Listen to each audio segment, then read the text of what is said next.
అలా మనం టమాటా దోశ ఎలా చేసుకోవాలో చూద్దామండి. ముందుగా టమాటాలు, ఆనియన్స్, 2 వెల్లుల్లిపాయలు, కొంచెం అల్లం ముక్క మిక్సీ జార్లో వేసుకోవాలి. దీంట్లో కొంచెం అంటే కొంచెం కారం వేసుకోవాలండి, కొంచెం ఉప్పు వేసుకోవాలి. ఇప్పుడు అన్నీ కలిపి మెత్తగా మిక్సీ వేసుకోవాలి. చూడండి, రెడీ అయిపోయింది టమాటా ప్యూరీ అంతా. దీన్ని ఒక బౌల్లోకి వేసుకుందాము. చూడండి, టమాటా ప్యూరీ రెడీ అయింది కదా. దీంట్లో మనం నార్మల్ దోసపిండి వేసేసుకొని కలుపుకోవాలండి బాగా.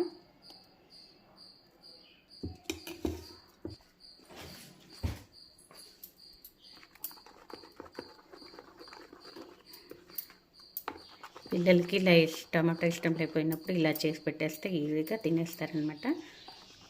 ఇప్పుడు మనం ఒక టిప్పు, దోశ అనక ఫస్ట్ రాకపోతే కొంచెం ఆయిల్ వేసేసి ఆనియన్ని కట్ చేసేసి ఇలా పెనం మీద బాగా రుద్దామంటే, చేత్తో అయితే కాలిపోయింది కదా, ఒక ఫోక్ సహాయం తీసుకొని ఇట్లా బాగా రుద్దేస్తే మనకి దోశ అన్నది బాగా వస్తుందన్నమాట. ఇప్పుడు టమాటా దోశ ఎలా వేసుకోవాలో చూద్దామండి. ఇప్పుడు మనం దీని మీద కొంచెం నెయ్యి వేసుకున్నాము.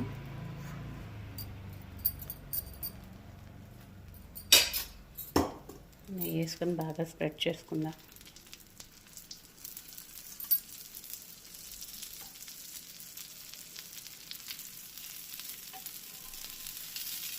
చూడండి ఎంత ఈజీగా వచ్చేసిందో మనకి.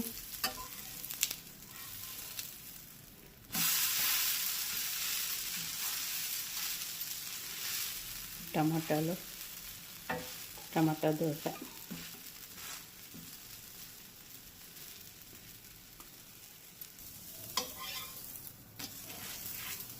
చూడండి, టమాటా dosa ready.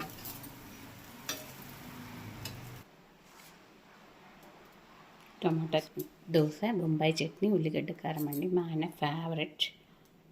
Okay friends, hi friends. ఇప్పుడు మనం కొత్తిమీర దోశ ఎలా చేసుకోవాలో చూద్దాం. కొత్తిమీర, కొంచెం 2 పచ్చిమిరపకాయలు, కొంచెం జీలకర్ర, కొంచెం ఉప్పు, కొంచెం వాటర్ వేసేసి మిక్సీ తిప్పుకోవాలండి. ఇప్పుడు మనం కొంచెం బఠానీలు, గ్రీన్ పీస్ కూడా వేసేసుకొని మిక్సీ తిప్పుకోవాలి. చూడండి, రెడీ అయిపోయింది కదా. గ్రీన్ పీస్ పేస్ట్ అంతా వేసేసుకోవాలండి. ఇప్పుడు మనం దోసపిండి దీంట్లో వేసుకొని బాగా కలుపుకోవాలి.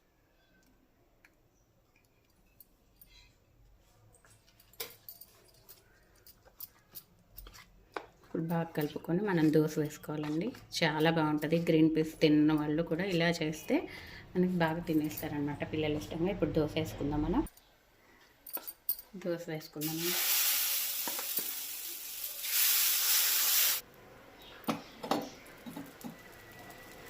చాలా బాగుందండి అసలు, కలర్ఫుల్గా కూడా. అసలు గ్రీన్ పీస్ వేసి కొత్తిమీర, పచ్చిమిరపకాయ ఇలా చేస్తే ప్లెయిన్ దోశలు కాకుండా పిల్లలకి బాక్స్కైనా ఇలా పెట్టేస్తే చాలా బాగా వస్తుందండి.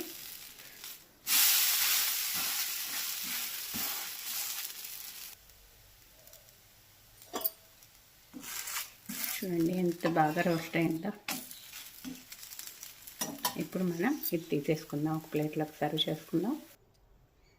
గ్రీన్ పీస్ దోశ రెడీ అండి. పీస్ దోశ అండి, టమాటా చట్నీ, కారపొడి, నెయ్యి, హనీ అండి. మా అబ్బాయి అయితే హనీతో తింటాడు ఎక్కువగా దోశ.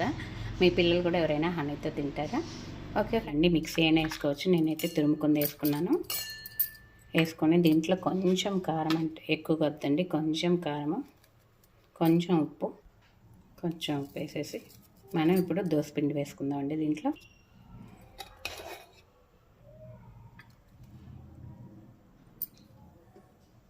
మిక్సీ వేసుకున్నా బాగుంటుంది. ఇట్లా తురుముకుంటే మనకు కనిపిస్తూ ఉంటుంది కదండి. ఇప్పుడు బాగా కలుపుకుందామండి మనం. ఇప్పుడు మనం బీట్రూట్ దోసపిండి కలుపుకున్నాం కదా, ఇప్పుడు దోశ వేసుకుందామండి.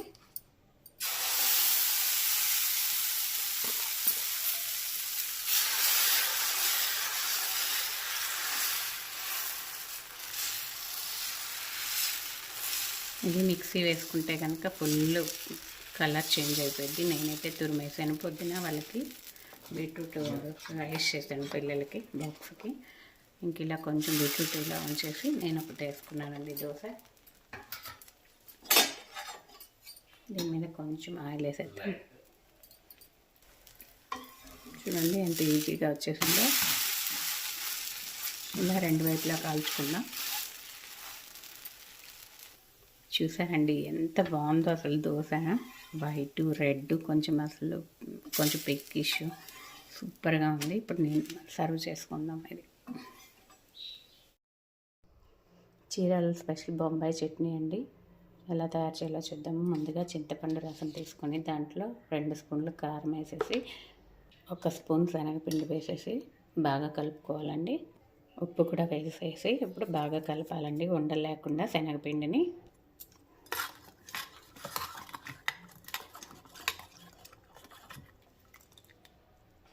ఇప్పుడు దీంట్లోనే కొంచెం పసుపు వేసుకుందామండి.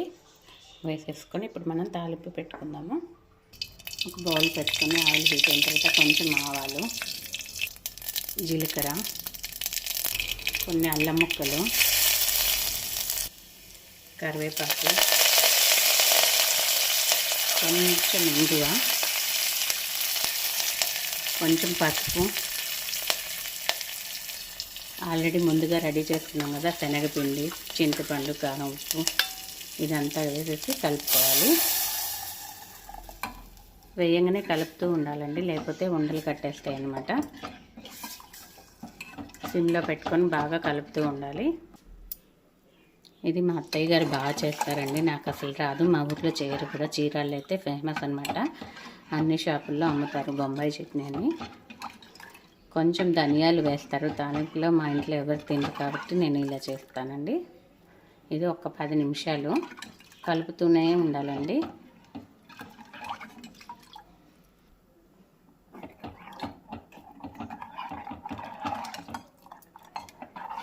ఇది మా చీరాల వాళ్ళకి బాగా ఇష్టం అండి. నాకు ఒకప్పుడు ఇష్టం ఉండేది కాదు, ఇప్పుడు బాగా ఇష్టమైపోయింది. దోశలకు ఎక్కువ తింటారు ఇది. మా సైడ్ అయితే పల్లి చట్నీ తింటారు దోశలకి. ఇప్పుడైతే నేను ఒకరోజు అది ఒకరోజు ఇది చేస్తాను. కలుపుతూనే ఉండాలండి. ఎక్కడన్నా వదిలిపెట్టేస్తారంటే అడుగంటేసి గట్టిగా అవుతుంది అనమాట. పిండి వేసిన వెంటనే బాగా కలపాలి. ఒక 5 నిమిషాలు అయిన తర్వాత కలపపోయినా పర్వాలేదు. ఇప్పుడు మనం మూత పెట్టుకుందాము. మరీ గట్టిగా అయిపోయిందంటే టెన్షన్ పడకండి, కొంచెం వాటర్ వేసుకొని మళ్ళీ పొయ్యి మీద పెట్టుకొని కలుపుతూ ఉంటే మామూలుగా వస్తుంది. ఇలా ఉండాలండి చట్నీ ఎప్పుడు. మరీ గట్టిగా కాదు, మరీ లూజుగా కాదండి, పలుచగా కాకుండా ఇలా ఉండాలి.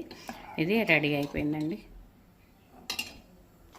చూడండి ఇలా బబుల్స్ వచ్చింది కదా, బబుల్స్ వస్తే ఉడికిపోయినట్టు అనమాట. మూత పెట్టుకోవాలి, లేకపోతే చిందిపోయిద్ది అనమాట మొత్తము. చూసారా వీడియోలో కనిపిస్తుంది కదా, మొత్తం బబుల్స్ వచ్చినాయి, బాగా ఉడికిపోయింది. ఇప్పుడు మనం స్టవ్ ఆఫ్ చేసుకొని కొంచెం కొత్తిమీర వేసేసుకుందాము. బొంబాయి చట్నీ రాడండి, చీరాల స్పెషల్ బొంబాయి చట్నీ.